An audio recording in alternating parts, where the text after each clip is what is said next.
Hello students, welcome to online classes of Mehta PG college. BSc first year में Hindi medium में paper number first discrete mathematics अपन कल types of relation देख रहे थे। उस टाइप्स ऑफ रिलेशन में कुछ डेफिनेशन देखे थे अपन और उससे रिलेटेड कुछ थ्योरम भी किए थे अपन। ठीक है, और उसी से रिलेटेड कुछ थ्योरम्स हमारे पास में और भी है, वो थ्योरम्स भी करेंगे अपन। उस थ्योरम से पहले रिलेशंस थ्योरम कर देते हैं इसमें। तो टॉपिक हमारे पास में जो है वो टॉपिक है रिलेशंस के क्वेश्चन करेंगे अपन हालांकि। तो रिलेशन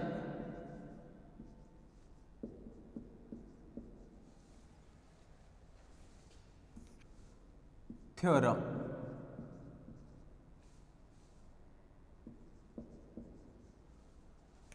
टॉपिक जो अपन कर रहे हैं उसका नाम है रिलेशन। के अंदर रिलेशन वाले चैप्टर के अंदर एक दो थ्योरम रही हुई थी, वो थ्योरम करेंगे और उससे रिलेटेड एक दो क्वेश्चन और क्वेश्चन करेंगे। फिर अपन चलेंगे फंक्शन वाले पार्ट पे।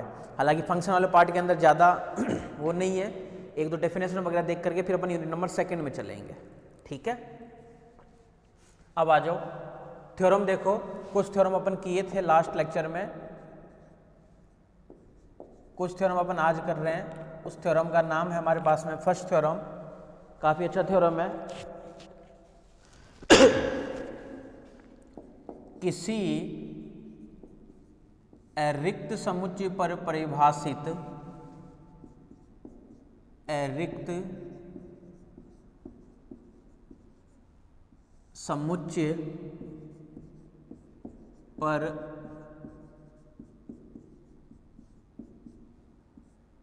परिभाषित किसी अरिक्त समुच्चय पर परिभाषित किन्हीं दो तुल्यता संबंधों का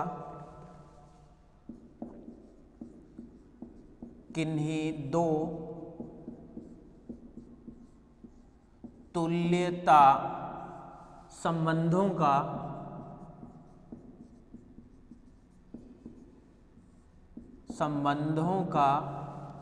तुल्यता संबंधों का सर्वनिष्ठ उसी समुच्चय पर सर्वनिष्ठ उसी समुच्चय पर सर्वनिष्ठ उसी समुच्चय पर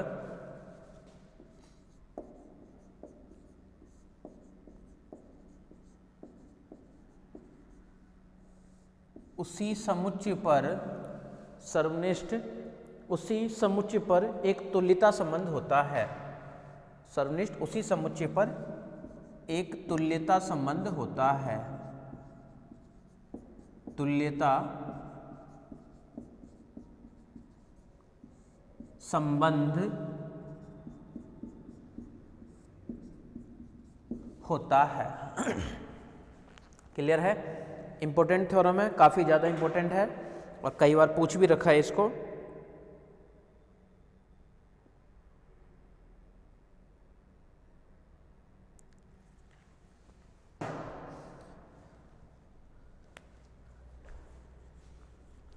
देखो इधर सबसे पहले तो बात कर रहे हैं तुल्यता संबंध की। तो तुल्यता संबंध के लिए वो स्वतुल्य होना चाहिए, सममित होना चाहिए, संक्रामक होना चाहिए। स्वतुल्य होगा इसका मतलब क्या होगा कि ए का रिलेशन आर से होगा। सममित होगा ए रिलेशन बी से है तो बी का रिलेशन ए से होना चाहिए। संक्रामक में ए का बी से रिलेशन है, बी का सी से रिलेशन है तो ए का फिर से सी के साथ में रिलेशन होना चाहिए। क्लियर है ये चीज़? तो वही अपन कर रहे हैं। किसी अरिक्त समुच्चय पर परिभाषित किन्हीं दो तुल्यता संबंध। अब क्या दे रखा है इसके अंदर कि दो तो है तुल्यता संबंध। तुल्यता संबंध है आपके पास में दो। उसका जब सर्वनिष्ठ करेंगे, सर्वनिष्ठ मतलब होता है यूनियन। जब यूनियन करेंगे, सॉरी सर्वनिष्ठ होता है कॉमन वाला पार्ट। तो इंटरसेक्शन वाली जो पार्ट के अंदर बात करेंगे अपन, तो वो भी क्या होना चाहिए? तुल्यता संबंध ही होना चाहिए, इंटरसेक्शन। ठीक है, तो प्रूफ में आ जाओ।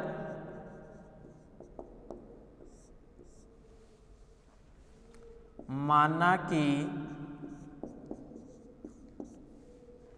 R तथा S दो मान लेते हैं, दो तुल्यता संबंध है। माना कि R तथा S दो तुल्यता संबंध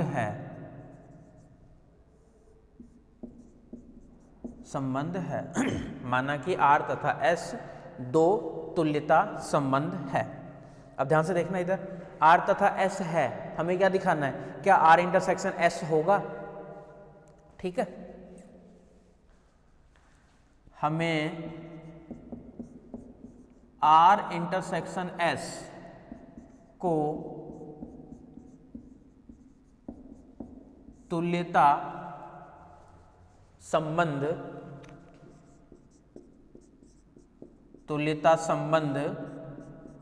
सिद्ध करने के लिए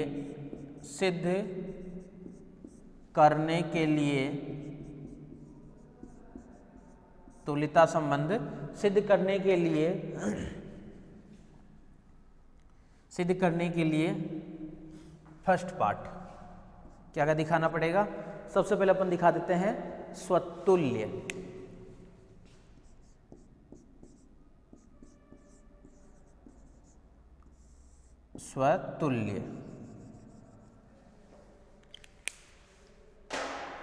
ध्यान से देखते रहना इधर, स्वतुल्य दिखाना हमें सबसे पहले। R और S तो है ही, कोई दिक्कत है ही नहीं, यानी फॉर ऑल A ये भी बिलोंग कर ही रहा है R के अंदर, कोई दिक्कत नहीं है, क्योंकि ये तुल्यता संबंध तो है हमारे पास में। ठीक है, तथा A और A जो है ये S में बिलोंग कर रहा है। क्यों कर रहा है? क्योंकि S भी है तुल्यता संबंध है, तो A R में भी होगा और A S में भी होगा। तो इन दोनों को मिलाकर अपन लिख सकते हैं, क्या इम्प्लाइज करेंगे कि जो A है ये बिलोंग करेगा किसके अंदर? R इंटरसेक्शन S में। क्यों करेगा? क्योंकि इनमें से कॉमन आ गया है A, तो कॉमन वाला पार्ट किस में है? R इंटरसेक्शन S के अंदर। तो A कहाँ चला गया? R इंटरसेक्शन A के अंदर। अब for all A belongs to A।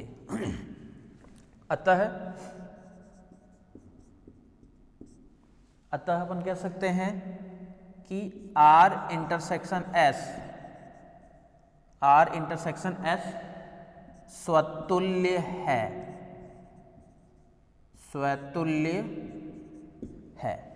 कह सकते हैं अपन कि R इंटरसेक्शन जो S है ये क्या है? स्वतुल्य है। ठीक है, आ जाओ आगे आ जाओ।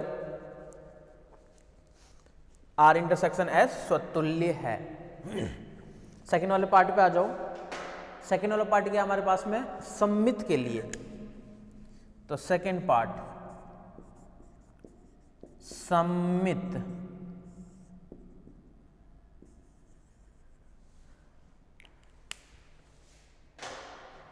सममित में आ जाओ। For all AB belongs to A। ठीक है, अब देखो इधर किसको कैसे करोगे?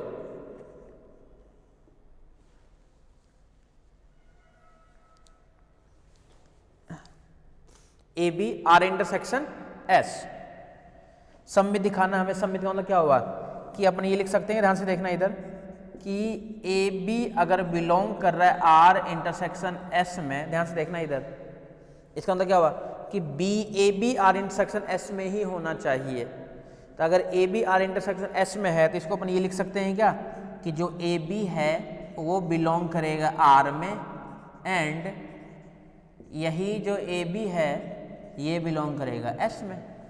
ये तो है इसका मतलब कि जो AB है ये बिलोंग करेगा R में, एंड AB जो है ये S में बिलोंग करेगा। अब AB जब R में है तो इसको अपन लिख सकते हैं क्या कि जो BA है ये भी R में होगा। क्यों होगा R में? क्योंकि ये तो है सममित। अगर सममित है तो ये इसमें है तो ये इसमें होगा। एंड अब AB जब S में है तो BA भी किस में होना चाहिए? S में होना चाहिए। क्यों होना चाहिए? क्योंकि ये तो है, ये भी तो है आपके पास में सममित। जब BA भी R में है और BA S में भी है, इन दोनों को मिला के लिख सकते हैं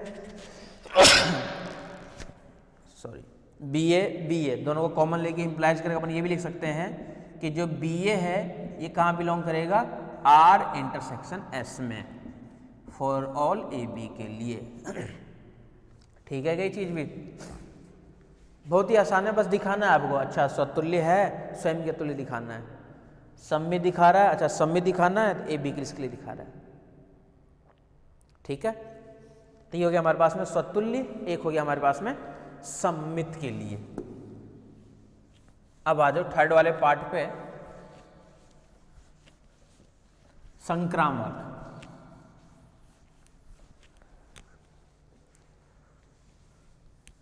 अब थर्ड जो पार्ट है वो है हमारे पास में संक्रामक। थर्ड पार्ट,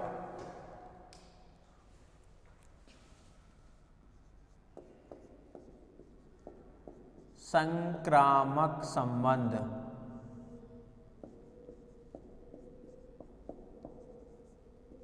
संक्रामक संबंध संक्रामक संबंध।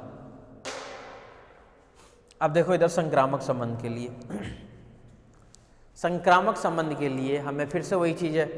संक्रामक में क्या होता है वैसे, ए बी अगर इसमें है, बी सी भी अगर आर इंटरसेक्शन एस में है, तो ए सी भी आर इंटरसेक्शन एस में होना चाहिए। ये होता है संक्रामक संबंध के लिए। ठीक है, for all A B C belongs to A के लिए, ध्यान से देखना इधर, ए बी जो है ये बिलोंग कर रहा है आर इंटरसेक्शन एस में। ठीक है, एंड बी सी जो है ये भी बिलोंग कर रहा है किस में, आर इंटरसेक्शन एस में। ध्यान से देखते रहना इधर, ए बी जो है ये बिलोंग कर रहा है आर इंटरसेक्शन एस में। ठीक है, और बी सी जो है ये भी बिलोंग कर रहा है आर इंटरसेक्शन एस में।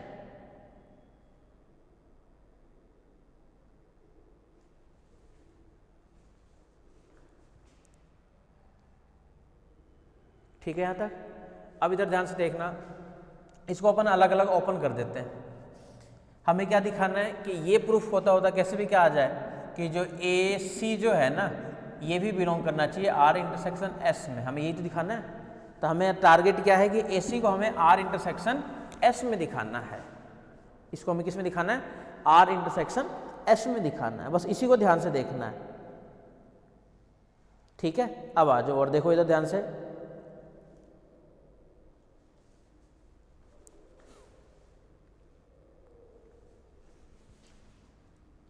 ए बी बिलोंग्स टू आर और A B belongs to S and B C belongs to R और B C belongs to S. ये ठीक है क्या? ये देख लो, पहले आराम से देख लो। ए बी आर में और ए बी एस में, बी सी भी आर में और बी सी भी एस में। ऐसा क्यों लिख रहे हैं अपन? बीच में बोलोगे सर इसमें तो एंड चल रहा था और कैसे आ गया? इंटरसेक्शन काम होता है एंड ही देना, लेकिन यहाँ पे देखो इधर ए बी सी जब एक लेवल प्रूफ कर रहे हैं तो आर इंटरसेक्शन एस में दिखाना है। तो आर इंटरसेक्शन एस में है तो आपको ये पता है कि ये फर्स्ट में रहता है, दूसरा दूसरे में रहता है। लेकिन एलिमेंट जब एक होता है तब ना, पेयर के जब एलिमेंट रहते हैं तो ये वाला काम जो है बीच वाला और करता है रिलेशन के अंदर। सेट की बात नहीं हो रही है, ठीक है, सेट की बात नहीं हो रही है, रिलेशन की बात हो रही है। इसलिए इसको ओपन कर दिया अपन। ओपन करने के बाद में इसको अपन ये भी लिख सकते हैं क्या? देखो ए बी जो है ये बिलोंग कर रहा है आर में और आर में और क्या है? एंड ये जो बी सी है ये भी बिलोंग कर रहा है आर में और ए बी जो है ये बिलोंग कर रहा है एस में एंड ये बी सी जो है ये भी बिलोंग कर रहा है एस में। ये भी ठीक है, ए बी आर में भी है और बी सी जो है इसमें भी है, कोई दिक्कत ही नहीं है। इसको मिलाकर हम लिख सकते हैं क्या? जो ए बी आर में है, बी सी आर में है, तो आर तो है संक्रामक, तो ए सी जो है ये बिलोंग करेगा आर में, और यहाँ से जो ए सी है ये बिलोंग करेगा एस में। क्यों करेगा? क्योंकि आर तथा एस संक्रामक है, संक्रामक है। आर तथा एस जो है वो संक्रामक है। अगर संक्रामक है इसमें बिलोंग करेगा और इसमें बिलोंग करेगा। जब ए सी आर में है और ए सी जो है एस में भी है, इसका मतलब क्या हुआ? और करके, तो जो ए सी होगा ये बिलोंग करेगा किसके अंदर? आर इंटरसेक्शन एस में। For all A C, B का काम नहीं फिर भी लिख देते, लेकिन बी बिलोंग्स टू ए। ये हमें दिखाना था कि जो ए सी है वो किस में होना चाहिए? आर इंटरसेक्शन एस में होना चाहिए। तो इन थ्योरम्स का मतलब समझा करो कि मतलब कहना क्या चाह रहा है ये। उसके बाद में सेम टू सेम जो पूछ रहा है वो करते जाओ, करते जाओ, करते जाओ, करते जाओ, कहीं ना कहीं जाकर रिजल्ट आ ही जाएगा, कहीं ना कहीं पे जाकर रिजल्ट आ ही जाएगा आपके पास में। ठीक है, बस प्रूफ करते जाओ, आपने आप करते जाओगे, लास्ट में आकर रिजल्ट आ जाएगा। चले अब नेक्स्ट पे। अब एक चोर देखो, ये तो बात हो रही थी इंटरसेक्शन की, यही यूनियन की थ्योरम नहीं है, और आप लोगों को खुद को देखना है प्रूफ करके कि क्या अगर आर तथा एस तुल्यता संबंध है तो क्या आर यूनियन एस भी तुल्यता संबंध होगा, ये आपको खुद को चेक करना है। ठीक है, और उसका आंसर आएगा नहीं होगा, वो आप लोग खुद चेक कर लेना और देख लेना, पता चल जाएगा। ये हो गया इसके लिए, किसके लिए? आर इंटरसेक्शन एस की बात हो रही थी यहां पे। ठीक है,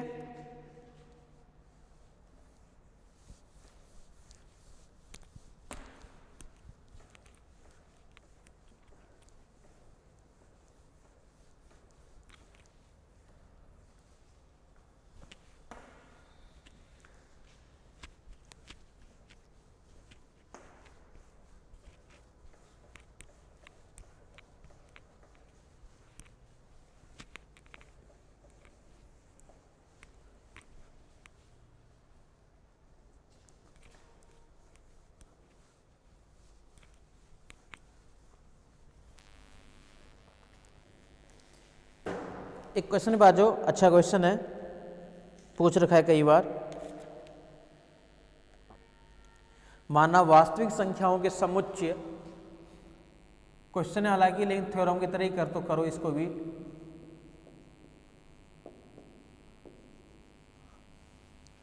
माना कि बहुत अच्छा है ये, माना कि वास्तविक संख्याओं का समुच्चय, वास्तविक संख्याओं का समुच्चय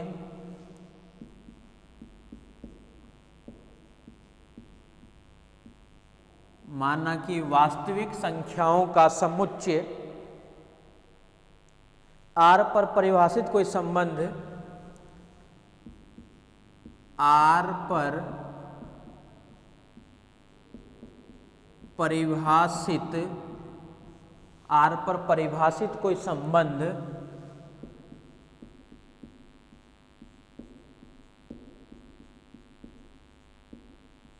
आर पर परिभाषित कोई संबंध, देखो क्या है, परिभाषित कोई संबंध R1 equals to A B, आगे नहीं आएगा इसे नीचे लिख देता हूं,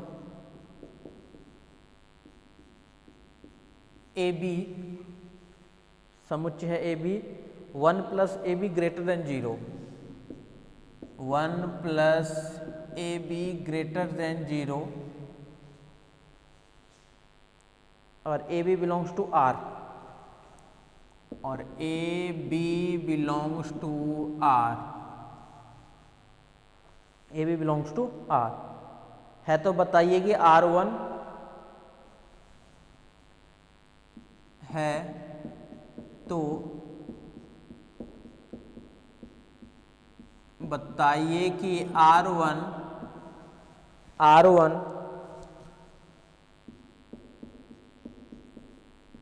स्वतुल्य सममित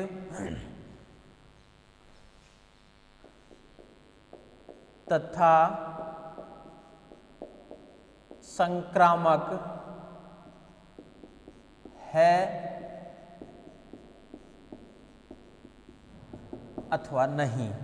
तो बताइए कि R1 जो है स्वतुल्य सममित संक्रामक है या नहीं, ये हमें दिखाना है। अब देखना इधर क्या क्या दिखाना है हमें ये प्रूफ करना है कि R1 जो है अपने पास में, यानी ये जो समुच्चय बना हुआ है, इस समुच्चय को हमें दिखाना है कि क्या ये तुल्यता संबंध है। अच्छा, साथ में ये भी पूछ सकता है साथ में कई बार कि स्वतुल्य सममित संक्रामक अलग से नाम ना दे करके ऐसे पूछ दे कि क्या R1 तुल्यता संबंध है अथवा नहीं। ठीक है, अपन क्या करेंगे, तुल्यता संबंध को प्रूफ करेंगे। और तुल्यता संबंध को प्रूफ करने के लिए फिर से वही चीज़ है, स्वतुल्य देखेंगे, सममित देखेंगे, संक्रामक देखेंगे। ठीक है, अब स्वतुल्य सममित संक्रामक देखने के लिए क्या करते हैं अपन, इन वाले पार्ट को भी अपन करेंगे। जब इस वाले पार्ट को अपन करेंगे तो इसमें से देखो क्या क्या है, प्रूफ में आ जाओ।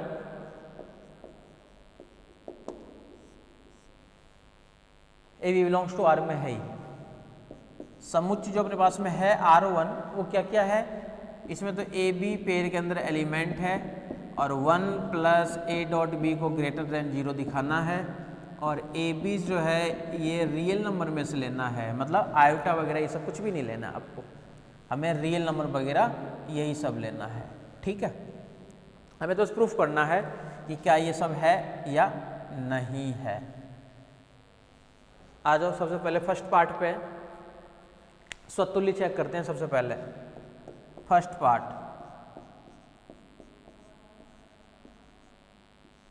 स्वतुल्य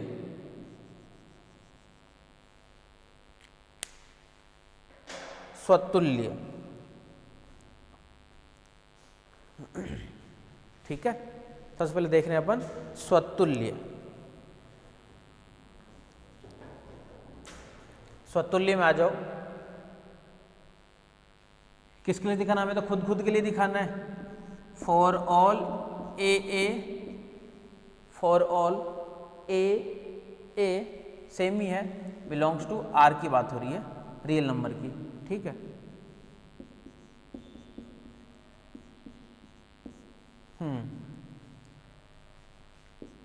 R1 इक्वल्स टू ए और ए, यहाँ से बी तो आएगा ही नहीं, ए आएगा सेम सेम।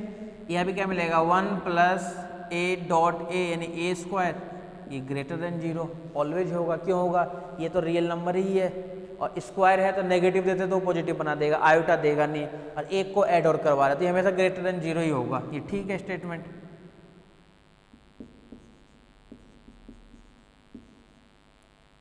अतः R1 स्वतुल्य संबंध है।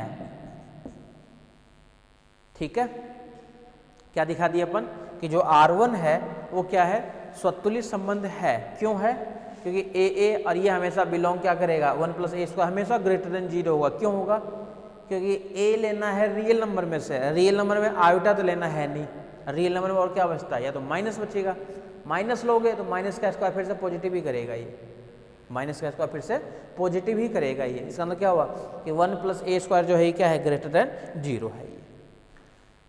ठीक है, आ जाओ इस वाले पे, R1 स्वतुल्य संबंध है। सेकेंड वाला पार्ट, सममित पे आ जाओ। सममित, अब अपन देख रहे हैं कि सममित है या नहीं है। सममित संबंध, सममित संबंध। अब दो की बात हो रही है ए बी के लिए, एक साथ ही लिख देता हूं ये तो, for all A B belongs to R, R1 equal to A B, condition को सेटिस्फाई करे बस।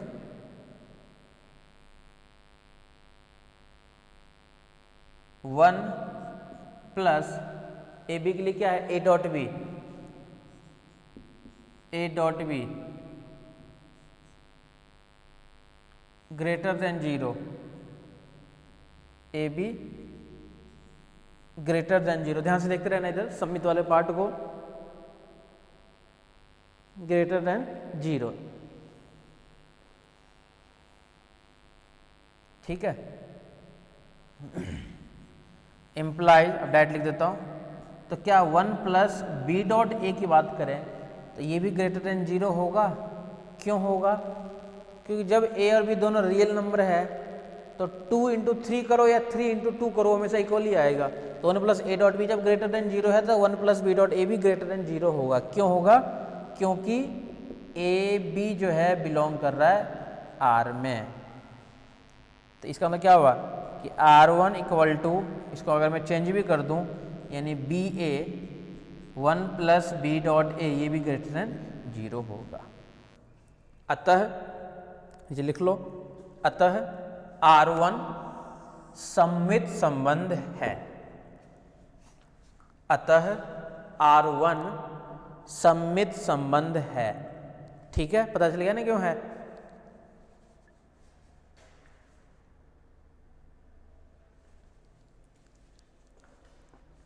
सम्मित की बात हो गई। अब संक्रामक में आ जाओ कि संक्रामक की क्या कहानी है, संक्रामक है या संक्रामक नहीं है, वो चीज़ अपन देख लेते हैं। और संक्रामक के लिए, ठीक है, थर्ड पार्ट पे आ जाओ। थर्ड पार्ट क्या है, संक्रामक। थर्ड पार्ट संक्रामक संबंध। संक्रामक संबंध, संक्रामक संबंध के लिए, संक्रामक संबंध के लिए हमें क्या करना है, देखना है कि संक्रामक संबंध कैसे देखेंगे अपन। बोला अब संक्रामक देखने के लिए ABC 3-3 कहानी बनेगी अलग से। संक्रामक के लिए 3-3 की कहानी बनेगी आपके पास में अलग से ही, ठीक है। क्या क्या है, for all ABC belongs to R। अब डायरेक्ट कर देते हैं, AB belongs to R1, R1 को देखना है हमें तो मैन तो, एंड या तथा BC बिलोंग्स टू R1। तो हमें इम्प्लाइज करके क्या दिखाना है, क्या ACB है। अब ध्यान से देखना इधर R1 वाली पे, इम्प्लाइज हमें करना है कि ACB है क्या। R1 वाले में आ जाओ, जब AB R1 में है तो R1 की वैल्यू क्या है, देखो यहाँ पे AB ये R1 में है, कोई दिक्कत नहीं है। और ये कंडीशन भी सेटिस्फाई कर रहा है कि 1 dot A dot B greater than 0 है, कोई दिक्कत नहीं यहाँ पे। इसी से इम्प्लाइज में R1 की वैल्यू अगर सेकेंड वाले पे चल जाते हैं अपन BC के लिए, ये भी कंडीशन सेटिस्फाई कर रहा है कि B डॉट C जो है ये ग्रेटर देन 0 है। हमें क्या दिखाना है, क्या A dot C greater than 0 है। हमें क्या दिखाना है कि क्या A डॉट C यानी 1 प्लस, हमें ये दिखाना है ना कि A dot C greater than 0 है क्या, तो ग्रेटर देन 0 नहीं है ये। 1 plus A dot C greater than 0 नहीं है सामान्य रूप में। क्यों नहीं है,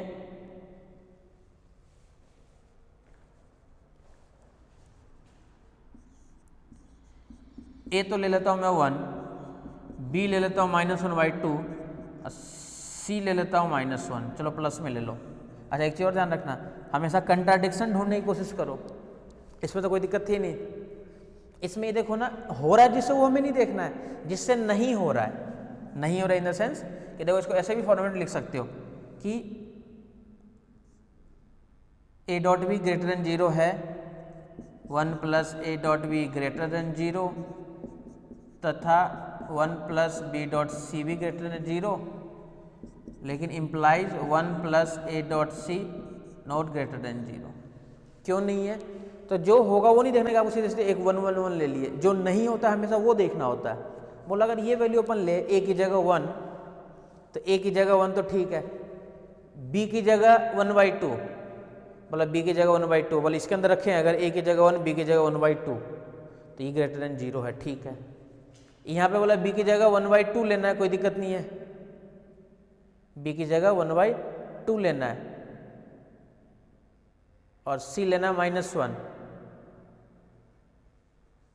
सी लेना है -1। देखो देखा ये हो रहा है क्या, ये है क्या, बस वही देखना है।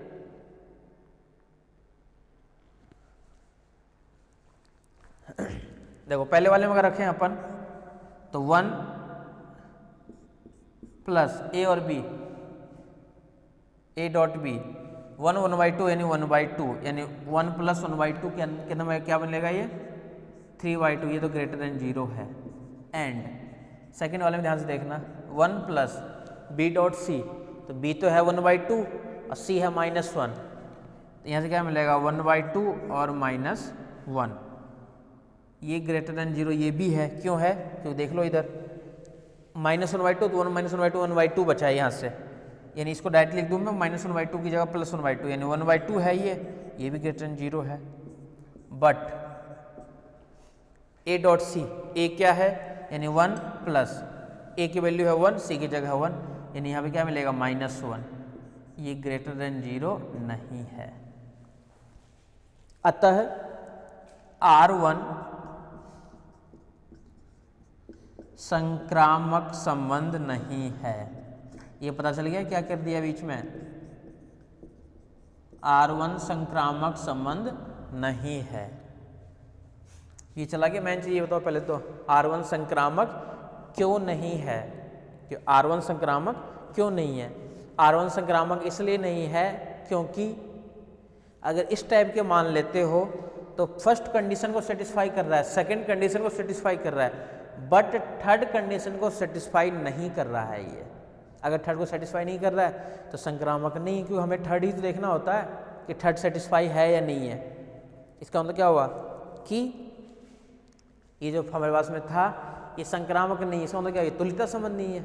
और तुल्यता संबंध होता ना तो आपको पता है क्वेश्चन में डायरेक्ट ही दे देता कि यह एक तुल्यता संबंध है, क्वेश्चन में डायरेक्ट ही दे देता ये कि यह एक तुल्यता संबंध है, जबकि क्वेश्चन में ऐसा नहीं दिया हुआ है। ठीक है, हमारे पास में क्या हुआ है, ये स्वतुल्य है, सम्मित है, बट संक्रामक नहीं है। स्वतुल्य है, सम्मित है, बट संक्रामक नहीं है। देख लो इसको एक बार और देख लो, ठीक है।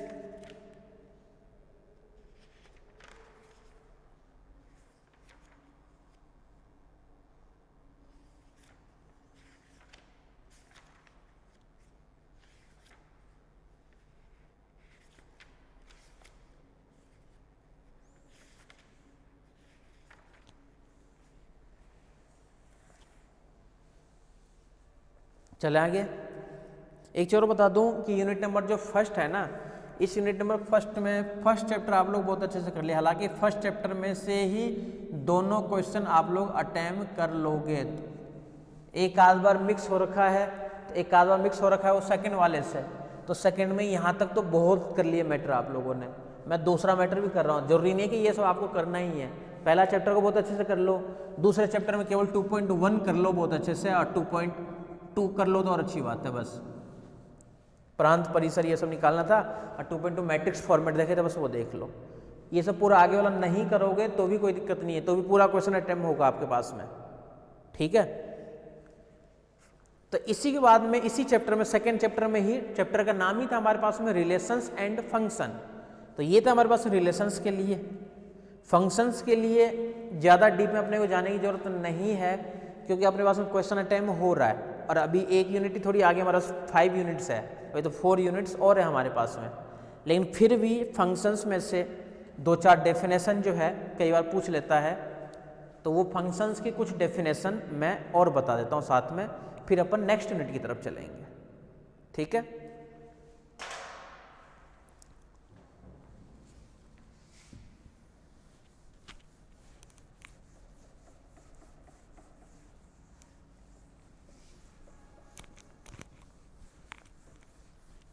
और फंक्शंस जो है आप लोग लास्ट क्लास में यानी 12th में लास्ट ईयर पढ़े भी होंगे। एक एकी फलन, आच्छादक फलन, वन फलन, ऑन्टो, एक एकी आच्छादक, ये सब मैं फिर से नहीं बताऊंगा क्योंकि ये सब तो पढ़ा हुआ है और ये सब पूछता भी नहीं है। डायरेक्ट फलन की डेफिनेशन बता करके समान फलन, एक मैक्सिमम इंटीजर फलन, महत्तम मापांक फलन, इन सब की बस एक दो डेफिनेशन बताऊंगा और फिर अपन नेक्स्ट यूनिट में चलेंगे। ठीक है, तो टॉपिक हमारे पास में जो है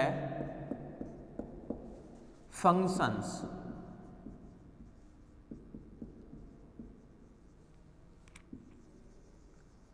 फंक्शंस ये हमारे पास में टॉपिक है, फंक्शंस, फलन की परिभाषा।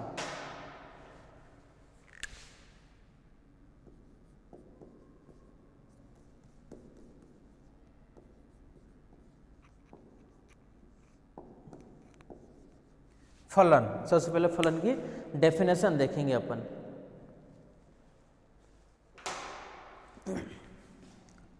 माना x तथा y दो समुच्चय है। अच्छा याद है ना, f(x) बराबर y अपन पढ़ते थे फंक्शन की डेफिनेशन में, पता होगा, कई लोगों को पता होगा। दो सेट हुआ करता था, एक तो इधर होता था हमारे पास में, एक इस टाइप से होता था हमारे पास में फलन में। ठीक है, फिर अपन इसको डिफाइन करते थे, इसके अंदर जितने एलिमेंट है इनका सभी के साथ में अगर एक एक करके रिलेशन है तो वन वन का नाम देते थे अपन। याद है ना, सही सलामत है ना, वही फिर से है। और अपने को ज़्यादा डीप में भी जाना है नहीं कि ज़्यादा डीप में जाएंगे तो 2-3 क्लास फिर इसी में ख़राब हो जाएगा, और 2-3 क्लास में यूनिट नंबर 2 जो है वो मैं करा दूंगा। ठीक है, तो माना x तथा y दो समुच्चय है, तब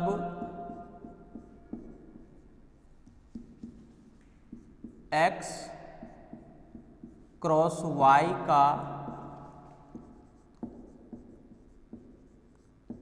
उपसमुच्चय, x है उसी को नाम अपन दे रहे हैं, एक फर्स्ट फंक्शन जो है इसका नाम है x और दूसरे का जो नाम है उसका नाम है y।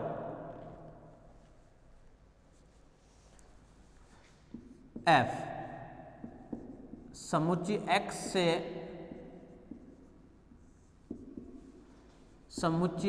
से y में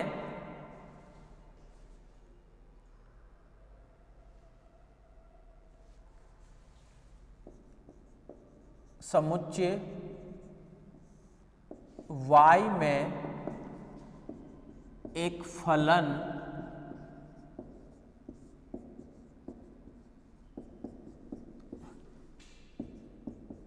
कहलाता है। ठीक है, एक फलन कहलाता है। ठीक है, मैथमेटिक्स की लैंग्वेज में कैसे लिखते थे, ए फलन x to y f(x) equal to y। ठीक है, such that f(x) equal to y, ये है थी हमारे पास में फलन की परिभाषा। ठीक है,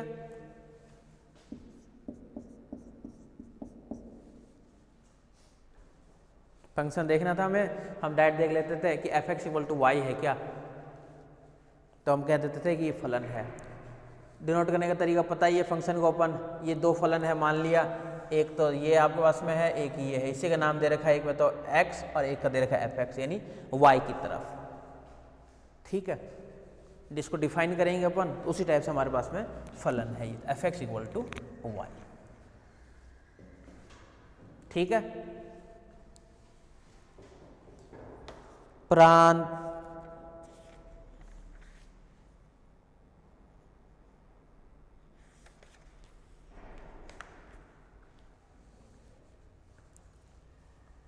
मैं इसके अंदर ये प्रांत, सहप्रांत, जो आप लोग पढ़ते थे, ये सब कुछ नहीं बताऊंगा कि प्रांत क्या होता है फलन के लिए, सह प्रांत क्या होता है। मैंने इसके अंदर एक दो डेफिनेशन है जो कई बार पूछ लेता है, एक बार ही पूछ रखा है, बाकी मतलब है नहीं इन सबसे, ठीक है।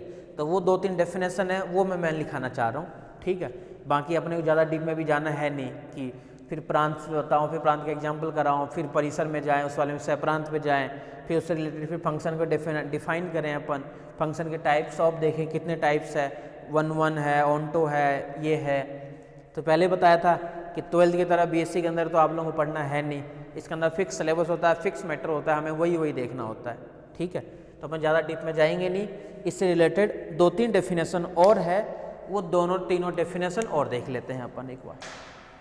इसी में हमारे पास में नेक्स्ट है, वो है समान फलन। समान फलन, समान फलन।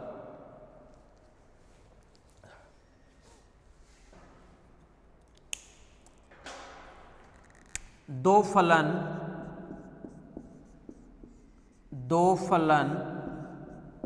f तथा g, दो फलन f तथा g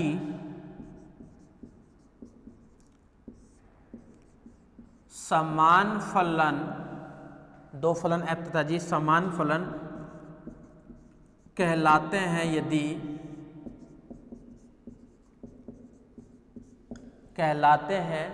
यदि फर्स्ट पार्ट, यदि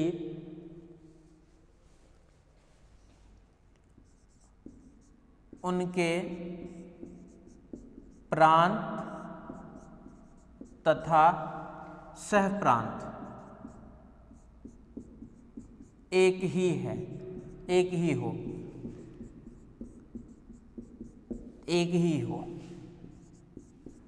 और सेकंड पार्ट,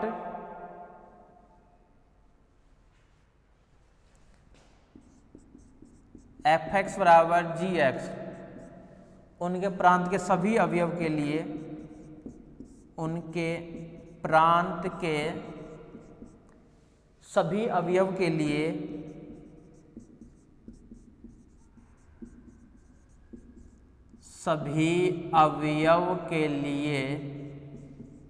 f बराबर g हो। ठीक है, बहुत ही आसान है, कर दोगे, कोई दिक्कत है ही नहीं। सभी अवयव के लिए f बराबर क्या हो, g हो। ठीक है,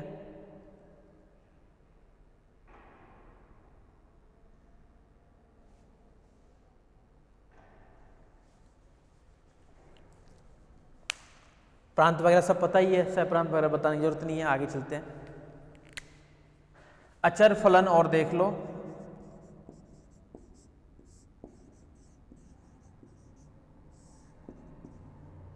ये आप लोगों को करने की जरूरत नहीं है, बस एक बार रिवाइज कर देना कि डेफिनेशन वगैरह कुछ पूछ ले मान लो तो आप लिख सकते हो 2-4 डेफिनेशन। ठीक है, मैं ज़्यादा डीप में नहीं जा रहा हूँ फलन के अंदर, ज़्यादा डीप में जाएंगे तो कम से कम कितने हैं कंपोजिशन फंक्शन है, फिर गॉफ फलन, फॉग फलन, फिर उनके लिए 1-1 फलक, फिर उन सबके क्वेश्चन वगैरह कम से कम 7-8 क्लास और अपने को देनी पड़ेगी फलन के अंदर।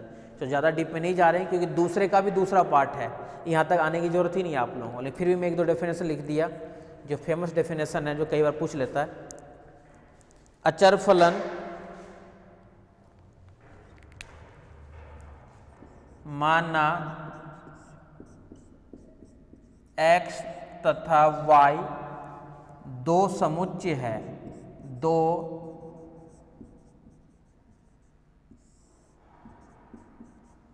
समुच्चय है, माना x तथा y दो समुच्चय है, तब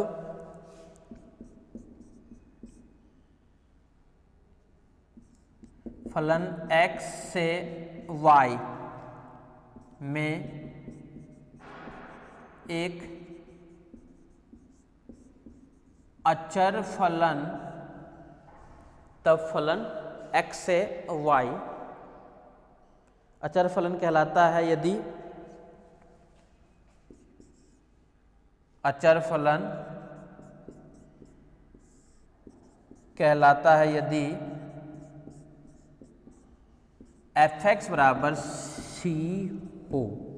अचर होगा तो कांस्टेंट होगा, इन फंक्शन का कुछ मान नहीं आएगा, फंक्शन का कुछ मान नहीं आएगा, तो क्या होगा, एफ एक्स बराबर सी होगा। बस यही तो है। तो ये हमारे पास में किसके लिए है, अचर फलन के लिए हमारे पास में ये है। ठीक है,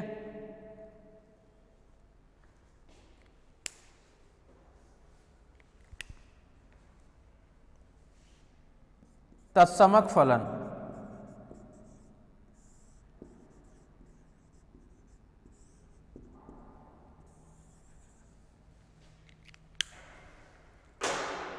देखो क्या है ये,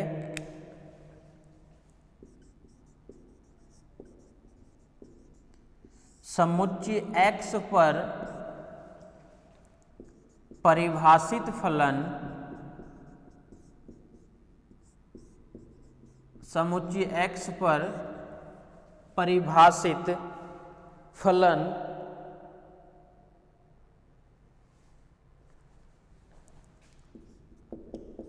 x टू x एक तत्समक फलन कहलाता है।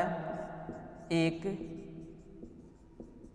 तत्समक फलन कहलाता है यदि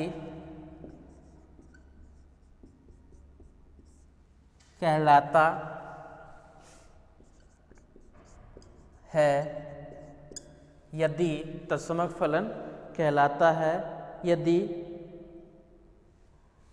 यदि एफ एक्स बराबर एक्स हो, for all X belongs to X के लिए।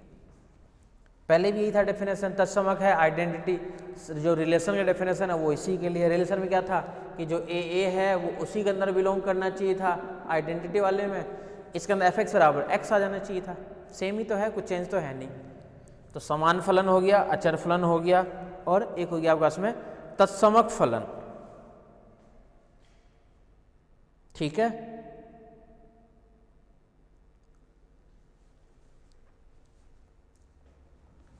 ये और लिख लो, ये इंपॉर्टेंट भी है थोड़ा सा, मापांक फलन।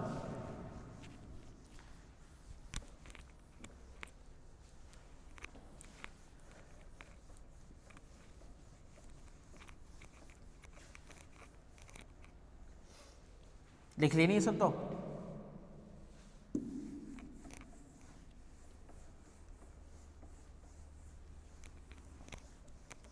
एक और है, उसका नाम है मापांक फलन।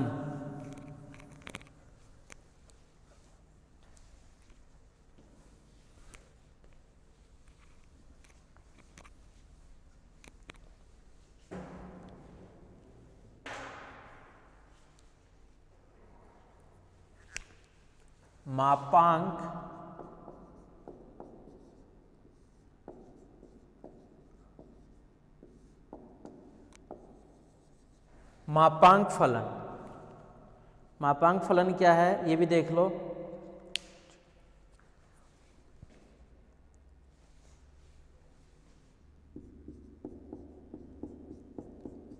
वास्तविक संख्याओं के समुच्चय R, वास्तविक संख्याओं के समुच्चय R, वास्तविक संख्याओं के समुच्चय R पर परिभाषित फलन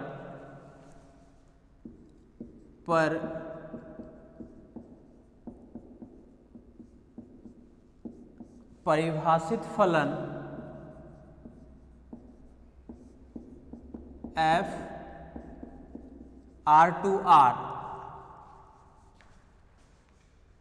f R to R, F X equal to X, और if X greater than 0 minus X, if X less than 0। ये होता है मापांक फलन, या तो x या फिर माइनस एक्स। ठीक है, और इससे ध्यान रखना, ऐसे भी लिख सकते हैं अपन, एफ एक्स को मोड एक्स से भी निरूपित करते हैं, यानी मोड ऑफ जो एक्स होता है ना, ये दो टाइप में ओपन होता है। मोड ऑफ एक्स या तो प्लस एक्स या फिर माइनस एक्स, ये x ग्रेटर देन 0 पे और ये x लेस देन 0 पे। तो एफ एक्स को मोड x से भी डिनोट करते हैं, पता होगा सबको। मापांक फलन, इसके दो टाइप हुआ करते थे, आपको पता हो तो, एक सीलिंग फंक्शन, एक फ्लोर फंक्शन। इसको अपन जैसे इससे डिनोट करते थे सीलिंग फंक्शन को, और फ्लोर फंक्शन को अपन इससे डिनोट करते थे। बताया था पहले, डिस्क्रीट में भी बताया था मैं, दो दो पार्ट में। इसका मतलब क्या हुआ कि मान लो 3.6 है, 7 है, उसको अपन डायरेक्ट 4 लिख लेते थे। यहाँ पे क्या है कि 3 मान लो 2 है, कुछ भी है, तो एक क्या लिखेंगे आप, इसको 3 लिखेंगे इसको। और इसका मतलब क्या था पूरे मापांक फलन में, महत्तम मापांक फलन वाले के अंदर, कि 3.5 से जब तक कम है, जब तक तो अपन 3 लिखते थे, 5 से ज़्यादा है तो उसको अपन 4 लिखते थे, लेकिन इसी के दो पार्ट ये और बना दिए थे। ठीक है, ये हमारे पास में किसके लिए है, मापांक फलन की डेफिनेशन जो है हमारे पास में वो ये है। देख लो एक बार यहाँ तक आराम से।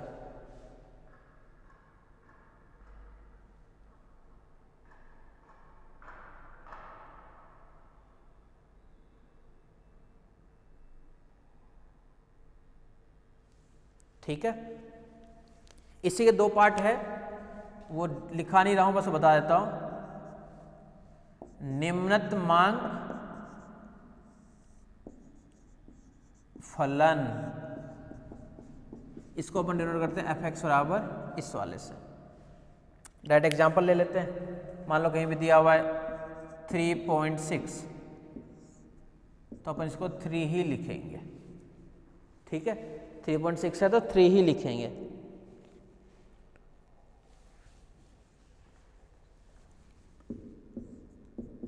और -1/2 है तो इसको क्या लिखेंगे अपन, -1। ठीक है, बस दो एग्जाम्पल बहुत है। ये था हमारे पास में किसके लिए, निम्नतमांक फलन के लिए। देख लो, कोई जल्दबाजी नहीं है, आराम आराम से देख लो।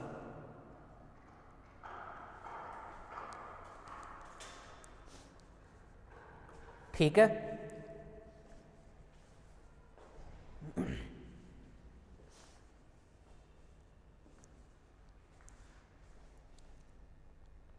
ये किसके लिए है, निम्नतमांक फलन के लिए।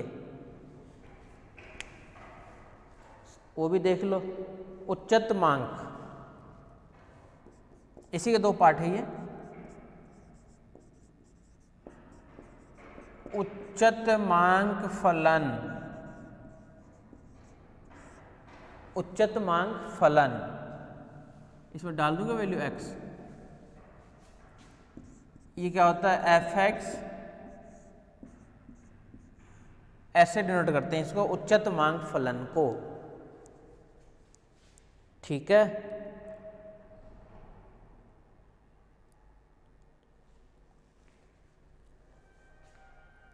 इसी में मान लेते हैं एग्जाम्पल 3.6, इसको लिखेंगे अपन 4। बस यही तो करना है और कुछ नहीं करना है, कम ज़्यादा इसको करते रहो अपने अकॉर्डिंग। ठीक है, और ये वाला क्या बनेगा बताओ, -1/2, ये अब 0 से बन जाएगा, ये बन जाएगा आपके पास में 0। ठीक है, तो ये आपके पास में फिर से 0 वाला काम ये कर रहा है।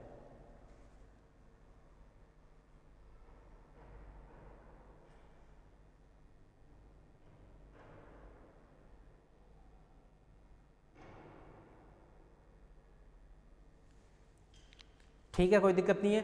तो फंक्शंस में ज़्यादा डीप के अंदर नहीं गया हमें, हालांकि आप लोगों को भी ज़्यादा काम में नहीं लेना है, ज़्यादा डीप करना ही नहीं है, बस डेफिनेशन वगैरह सब कुछ पता होगा। तो अब जो है अपन चलते हैं नेक्स्ट यूनिट के अंदर, जिसका नाम है अपने पास में वो है बूलियन अलजेब्रा। जिसका नाम है अपने पास में वो है Boolean algebra, unit number 2। First unit का दोनों पोर्शन कर लिया आप लोग, फर्स्ट यूनिट में दोनों ही पोर्शन कर लिए हो आप लोग।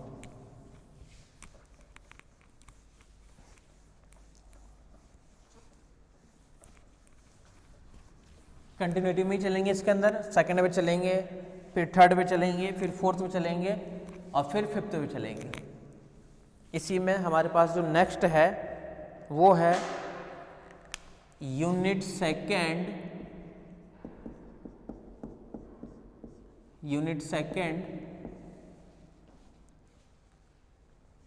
चलो ये अपन नेक्स्ट क्लास में करते हैं। Thank you.